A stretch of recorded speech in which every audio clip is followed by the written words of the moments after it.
Brock and I put in the foundation of our cabin this past summer. After we got the trenches dug, we had to pour the footings. We made a pier and beam foundation, so the footings are big pads under the piers and 4 feet of packed sand. More on that in another video.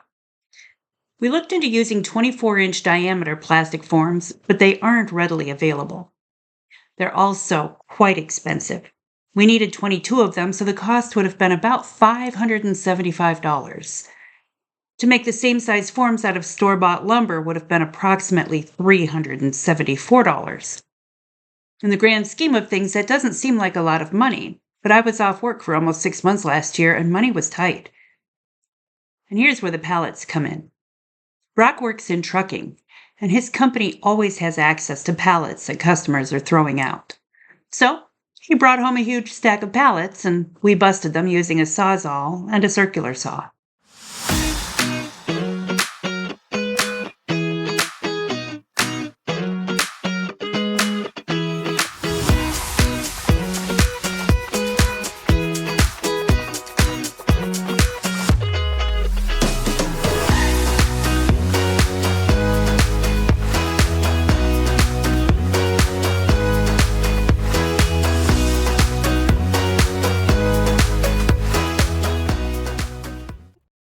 Then we got out the big miter saw and cut those pieces to 25-inch lengths.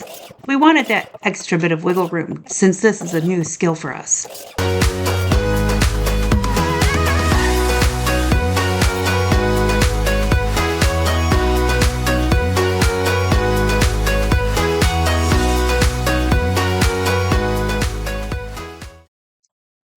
We cut some of the bottom rails into 8-inch chunks to use as corner braces and packed our boards and corner pieces into barrels for the drive to Michigan. Still got a ways to go, but Once there, we got right to work. We did the layout for the foundation and got the trenches dug. You can find links to those videos in the description.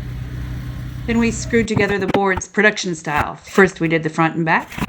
It didn't matter that most sides were thicker than 8 inches if all sides were at least 8 inches high. After all the fronts and backs were together, 44 in all, we connected those with more boards we salvaged from those pallets.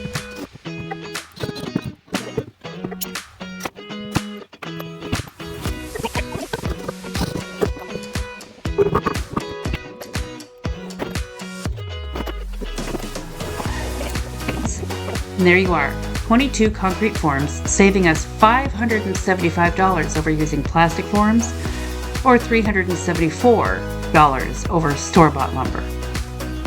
These forms held up well and are currently buried under 4 feet of sand. If you want to see the rest of the cabin build, be sure to like and subscribe. Also, if you want to support this channel, you can buy me a coffee. Link is in the description. Thanks for watching. I'll see you next time.